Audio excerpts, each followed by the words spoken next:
नमस्कार। आपका अखबार के इस अंक में आपका स्वागत है। मैं हूं प्रदीप सिंह। आज राज्यसभा में अगर आपने देखा हो, जब मल्लिकार्जुन खड़गे बोल रहे थे जीरो आवर में, सोनिया गांधी बगल में ही बैठती हैं, उनका चेहरा आपने देखा होता। मैंने तो बहुत समय बाद, कितने साल बाद देखा है मुझे याद नहीं आ रहा है, सोनिया गांधी का ऐसा मुस्कुराता हुआ चेहरा। ऐसा लग रहा था कि जैसे वो अपनी खुशी को दबाने की कोशिश कर रही। ये इस पर बात करेंगे। पहले मल्लिकार्जुन खड़गे बोल रहे थे देश में जो पेट्रोलियम पदार्थों की, खास तौर से गैस की कमी हो रही है, एलपीजी की विशेषकर, उस पर चर्चा कर रहे थे और सवाल उठा रहे थे कि सरकार जो है उसकी नीतियों के कारण ये समस्या पैदा हो रही है। पहली बात तो यह है कि ये एक अंतर्राष्ट्रीय समस्या है, इसमें भारत का कोई योगदान नहीं है। अब भारत की तैयारी की बात कर रहे हैं तो जब 2014 में नरेंद्र मोदी आए थे तो देश में लगभग 14 करोड़ एलपीजी कनेक्शन थे। आज 35 करोड़ से ज़्यादा हैं। उसके अलावा जो पाइप गैस होती है, पीएनजी जिसको कहते हैं, जो हमारे आपके घरों में पाइप के जरिए आती है, उसके कनेक्शन की संख्या कई गुना बढ़ गई है। और भारत सरकार का ये कहना है कि अब भी 60 लाख उपभोक्ता ऐसे हैं जिनके घर के पास पीएनजी की पाइपलाइन है, वो चाहें तो पीएनजी का कनेक्शन ले लें। पीएनजी की सप्लाई में कोई समस्या नहीं है, कोई रुकावट नहीं है, वो निरंतर और निर्बाध मिलती रहेगी। एलपीजी को लेकर ज़रूर चिंता लोगों के मन में थी, उसकी वजह से पैनिक बुकिंग हो रही थी। और पैनिक बुकिंग के कारण हुआ ये कि जो सिलेंडर रोज़ बुक होते थे वो बुकिंग डेढ़ा हो गई। जाहिर है कि ये पैनिक बुकिंग थी। कांग्रेस पार्टी और समाजवादी पार्टी से जुड़े लोग सबसे ज़्यादा पकड़े जा रहे हैं इन सिलेंडर्स की होर्डिंग में, कालाबाजारी में। तो सोनिया गांधी की खुशी इस कारण थी कि कांग्रेस को लग रहा है कि उसको जो मौका चाहिए था, जो पिछले 12 साल से नहीं मिल रहा था, वो मिल गया। मोदी सरकार के खिलाफ माहौल बनाने का, मोदी सरकार के खिलाफ एक मुद्दा खड़ा करने का। तो मल्लिकार्जुन खड़गे बोल रहे थे और सोनिया गांधी के चेहरे पर आप देखते तो जैसे सत्ता मिलने के बाद किसी राजनेता के चेहरे पर मुस्कान आती है, सोनिया गांधी को उम्मीद लग रही है कि सत्ता आ रही है। अब कांग्रेस की मनस्थिति समझिए। देश एक संकट में है, देश एक परेशानी में है और पूरी दुनिया है। ऐसा नहीं कि भारत अकेला है। और इसमें आज भारत की डिप्लोमेसी की पूरी दुनिया में प्रशंसा हो रही है। स्ट्रेट ऑफ हॉर्मुज़, जहाँ से चीन और अमेरिका, इजराइल के तेल टैंकर या एनर्जी के टैंकर नहीं निकल पा रहे हैं, वहाँ से भारत अपने 3 टैंकर निकाल लाया है। 2 निकले हैं स्ट्रेट ऑफ हॉर्मुज़ से, एक जब आप ये वीडियो देख रहे होंगे हो सकता है उस समय तक मुंद्रा पोर्ट पर गुजरात में वो आ चुका होगा। दूसरा भी कल तक आ जाने की उम्मीद है भारत के पोर्ट पर। वो स्ट्रेट ऑफ हॉर्मुज़ को पार कर चुका है। भारत के विदेश मंत्री एस जयशंकर की 4 बार ईरान के विदेश मंत्री से बात हो चुकी है। प्रधानमंत्री नरेंद्र मोदी की ईरान के राष्ट्रपति से बात हो चुकी है। दुनिया में इस समय केवल भारत है और भारत के प्रधानमंत्री नरेंद्र मोदी जो सभी देशों से बात कर सकते हैं। ये पूरी दुनिया के देश मान रहे हैं कि अगर कोई सबसे बात कर सकता है तो वो केवल और केवल नरेंद्र मोदी है। लेकिन भारत की विदेश नीति की सबसे ज़्यादा आलोचना कोई कर रहा है तो कांग्रेस पार्टी और उसके साथी दल। मैंने सोनिया गांधी के चेहरे की बात की, मुझे देखकर बड़ा आश्चर्य हुआ। मल्लिकार्जुन खड़गे कह रहे हैं कि देश बड़े संकट में है उनके हिसाब से, और संकट और बढ़ने वाला है। तो ऐसे में किसी पार्टी का नेता हो, देश पर संकट आ रहा हो, तो उसके चेहरे पर खुशी कैसे हो सकती है? लेकिन सोनिया गांधी के चेहरे पर खुशी थी। मैंने कल एक सोशल मीडिया पर पोस्ट देखी। महाराष्ट्र के एक कांग्रेस के सदस्य हैं, उनकी पोस्ट मुझे तुरंत याद आ गई और मुझे समझ में आ गया कि सोनिया गांधी के चेहरे पर यह खुशी क्यों है। पोस्ट आपको पूरे कांग्रेस और विपक्षी दलों की मानसिकता को बताने के लिए काफ़ी है। उस पूरी पोस्ट को मैं आपके लिए पढ़कर सुना देता हूँ। बस 4-6 दिन रुक जाओ, गैस किल्लत से भूखे रहोगे तो सारी अंधभक्ति ठिकाने आ जाएगी। मैं थोड़ा सुधार करके बोल रहा हूँ, उनकी हिंदी अच्छी नहीं है तो इधर उधर शब्द लिखे हैं। हाहाकार होकर रहेगा। न ईरान ने तिरंगे वाले जहाज को समुद्र के रास्ते जाने की अनुमति दी, न ईरान ने तेल देने का वादा किया, न रशिया ने तेल देने का वादा किया। अब इनकी समझ, इससे समझिए कि कितने बुद्धिमान हैं कि और कितनी जानकारी है इनको केवल अफवाह फैलाने और झूठ बोलने के अलावा और कुछ नहीं कर रहे हैं। आगे और सुनिए। संघी नरेंद्र मोदी की विदेश नीति, यूएस के आदेश पर ईरान और रूस से तेल खरीदना बंद करना। अब इस मूर्ख व्यक्ति को कौन बताया कि कभी भी रूस से तेल खरीदना भारत ने बंद नहीं किया, और ईरान पर जब से सैंक्शन लगा है तब से कोई तेल खरीद नहीं सकता। चीन खरीदता है, वो एक अलग मामला है। रूस के तेल पर अमेरिका ने कभी सैंक्शन नहीं लगाया। अभी कुछ महीने पहले रूस की 2 बड़ी तेल कंपनियों पर सैंक्शन लगाया था। और अब जो अमेरिका कह रहा था कि भारत रूस से तेल न खरीदे, वो अमेरिका भारत के सामने एक तरह से गिड़गिड़ा रहा है कि रूस से तेल खरीद लो तो दुनिया में, विश्व के स्तर पर तेल के दाम में स्थिरता आएगी, कमी आएगी। तो वो कह रहे हैं कि ये रूस और ईरान से तेल खरीदना बंद करना, इसके कारण अर्थव्यवस्था का तबाह होना तय है, हाहाकार होना तय है। अब आप इससे समझ सकते हैं कि कांग्रेस की मानसिकता क्या है। कांग्रेस की मानसिकता देश की बर्बादी है। राहुल गांधी ऐसे ही जेएनयू नहीं गए थे जहां नारा लग रहा था भारत तेरे टुकड़े होंगे इंशाअल्लाह इंशाअल्लाह। टुकड़े टुकड़े गैंग का समर्थन कांग्रेस का और खासतौर से राहुल गांधी का करना कोई अनायास नहीं था, अचानक नहीं हुआ था। ये सोची समझी रणनीति के तहत हुआ था। और राहुल गांधी की विदेश यात्राओं पर नजर डालिए।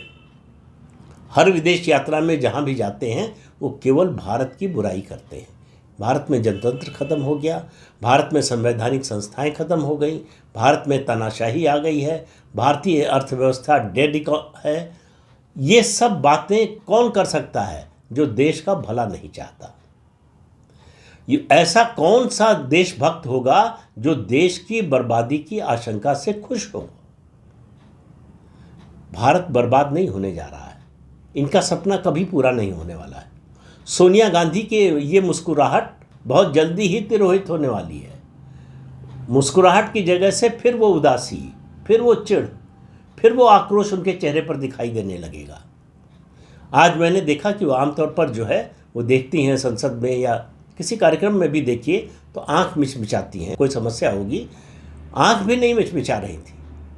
तो उनके अंदर मन में कितनी बड़ी खुशी थी। इस समय देश में एनर्जी की समस्या है और पूरी दुनिया में समस्या है, लेकिन अभी संकट नहीं है। सरकार की कोशिश है कि ये समस्या संकट में न बदलने पाए। तो हम अमेरिका से तेल खरीद रहे हैं, हम ऑस्ट्रेलिया से तेल खरीद रहे हैं, हम कनाडा से तेल खरीद रहे हैं। उसके अलावा जितने देशों से संभव हो सकता है हम तेल और एनर्जी की खरीद कर रहे हैं। इन देशों से जो है, चूँकि मार्ग लंबा है तो आने में थोड़ा समय लगेगा। कहीं 2 हफ्ता लगेगा, कहीं 3 हफ्ता लगेगा, कहीं 1 महीना लगेगा। भारत की जितनी कंपनियां हैं, प्राइवेट और सरकारी, सबने अपने यहाँ एलपीजी का प्रोडक्शन बढ़ा दिया है। अडानी की कंपनी जो टोटल गैस है, उसने वो जो इंडस्ट्रियल यूनिट्स को सप्लाई करती है गैस, उसके दाम घटा दिए।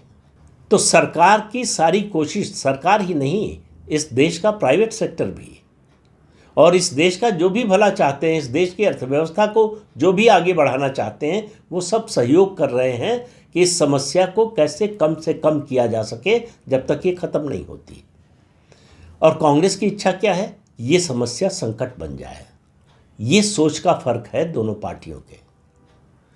कांग्रेस हर समस्या को संकट में बदलना चाहती है, लेकिन उसके दुर्भाग्य से और देश के सौभाग्य से ऐसा हो नहीं रहा है। वो एक कहावत है कि कुछ लोग ऐसे होते हैं जिनके सामने आप कोई समस्या रखिए, उसका वो समाधान खोजने की कोशिश करते हैं, खोज लेते हैं। तो प्रधानमंत्री नरेंद्र मोदी ऐसे लोगों में हैं जो हर समस्या का समाधान खोजने की कोशिश करते हैं और ज़्यादातर मामलों में खोज भी लेते हैं।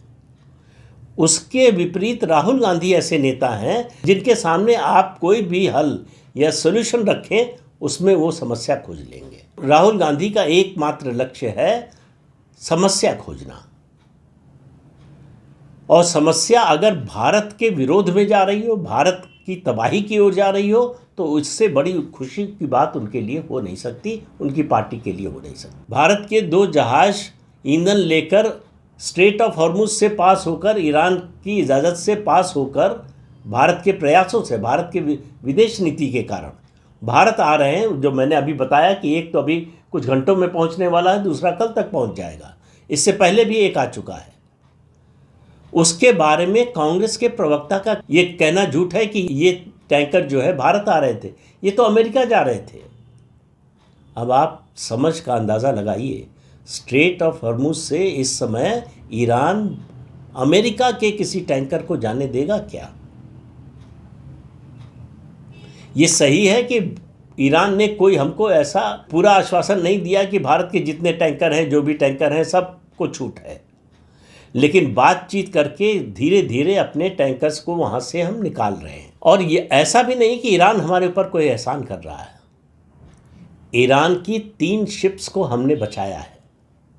वो जिस शिप को टारपीडो से अमेरिकन्स ने डुबो दिया, उसको भी हमने दावत दी थी, हमने उसको भी निमंत्रण दिया था कि भारत में रहो तो सुरक्षित रहोगे, लेकिन वो लोग नहीं माने और आगे बढ़े और श्रीलंका के टेरिटोरियल वाटर्स में उन पर हमला हुआ।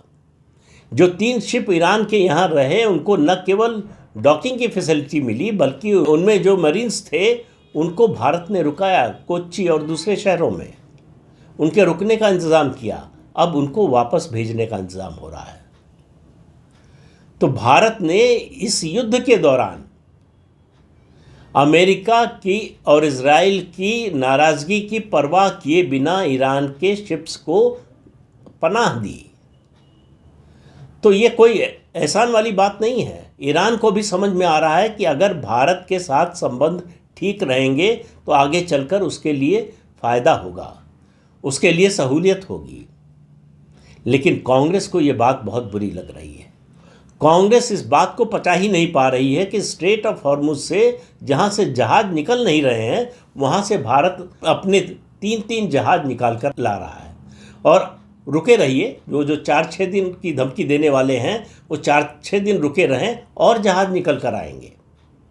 भारत में कोई संकट नहीं, अभी कम से कम पेट्रोल और डीजल का कोई संकट नहीं है, कोई समस्या भी नहीं है, संकट तो छोड़िए, एलएनजी का भी इंतज़ाम हो रहा है। ये तात्कालिक समस्या है, कुछ समय के लिए है। ज़रूर इसका असर जो है इंडस्ट्रीज़ पर पड़ेगा, दूसरे क्षेत्रों में पड़ेगा, लेकिन ये कोई संकट नहीं है अभी तक। ये युद्ध अगर 2, 3, 4, 6 महीने चलता है तो संकट आ सकता है, और संकट आएगा तो पूरी दुनिया पर आएगा, केवल भारत पर नहीं आएगा। भारत की तैयारी, जो स्ट्रेटजिक रिजर्व हैं पेट्रोलियम प्रोडक्ट्स के, खासतौर से डीजल और पेट्रोल का, कांग्रेस के समय में कितना था? नहीं के बराबर। अभी हमारे पास पेट्रोल और डीजल का जो रिजर्व है वो लगभग 70 दिन का है। यानी एक बूंद भी पेट्रोल और डीजल अगर ना आए 70 दिन तक तो भारत में तेल की कोई समस्या नहीं होगी। कच्चे तेल का दाम $120 पर बैरल तक पहुंच गया, फिर घटकर 104 पर आया है, लेकिन भारत में पेट्रोल और डीजल के दाम में 1 पैसे की भी बढ़ोतरी नहीं की गई है। लेकिन ये सब कांग्रेस देखना नहीं चाहती, सुनना नहीं चाहती। कांग्रेस को ये सब बर्दाश्त नहीं हो रहा है। वो भारत की बर्बादी देखना चाहती है, और उसके नेता ही नहीं, उसके कार्यकर्ता भी इसी तरह से सोचते हैं।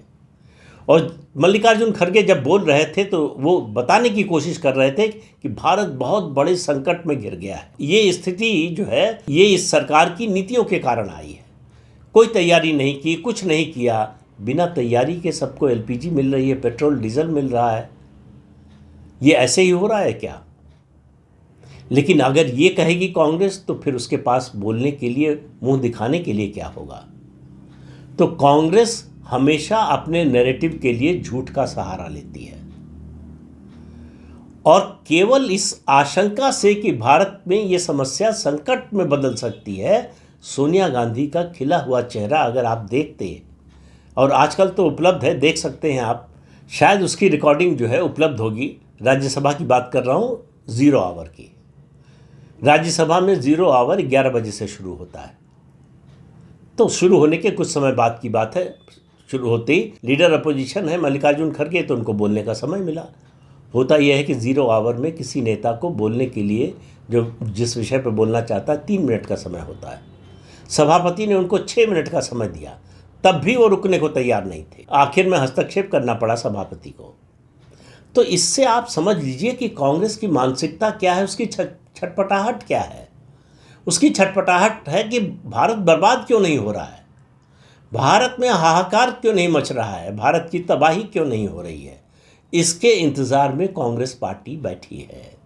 तो कांग्रेस पार्टी आप मान कर चलिए कि उसकी नज़र में देश हित, भारत का हित, ये एक प्राथमिकता नहीं रह गई है।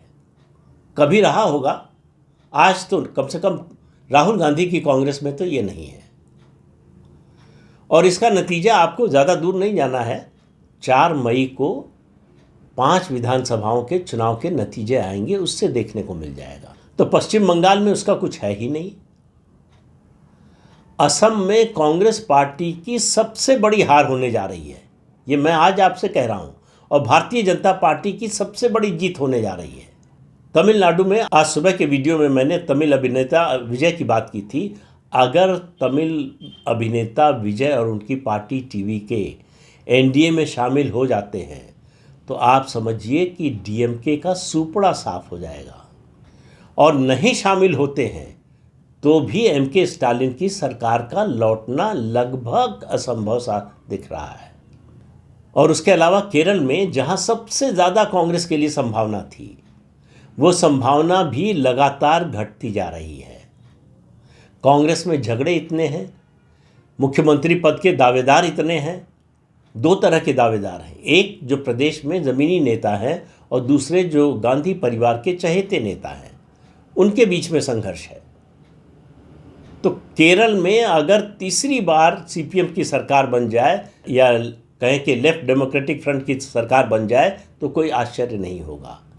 ये सब कांग्रेस के कुकर्मों का फल है। फिर देखिएगा कि सदन में बैठकर सोनिया गांधी प्रसन्न कैसे होती हैं, ज़रूर देखने लायक होगा। 4 मई को जब इन विधानसभा चुनाव के नतीजे आएंगे, उस समय संसद का सत्र नहीं चल रहा होगा, लेकिन जुलाई में मानसून सत्र चलेगा। तब ये दृश्य देखने लायक होगा कि सोनिया गांधी, राहुल गांधी और कांग्रेस पार्टी के दूसरे नेताओं के चेहरे पर क्या भाव होता है। तो इस अंक में इतना ही। अगले अंक में फिर मिलेंगे किसी नए मुद्दे के साथ। तब तक के लिए अनुमति दीजिए। आपसे अनुरोध है कि चैनल देखिए, शेयर कीजिए, लाइक कीजिए और सब्सक्राइब जरूर कीजिए। नमस्कार।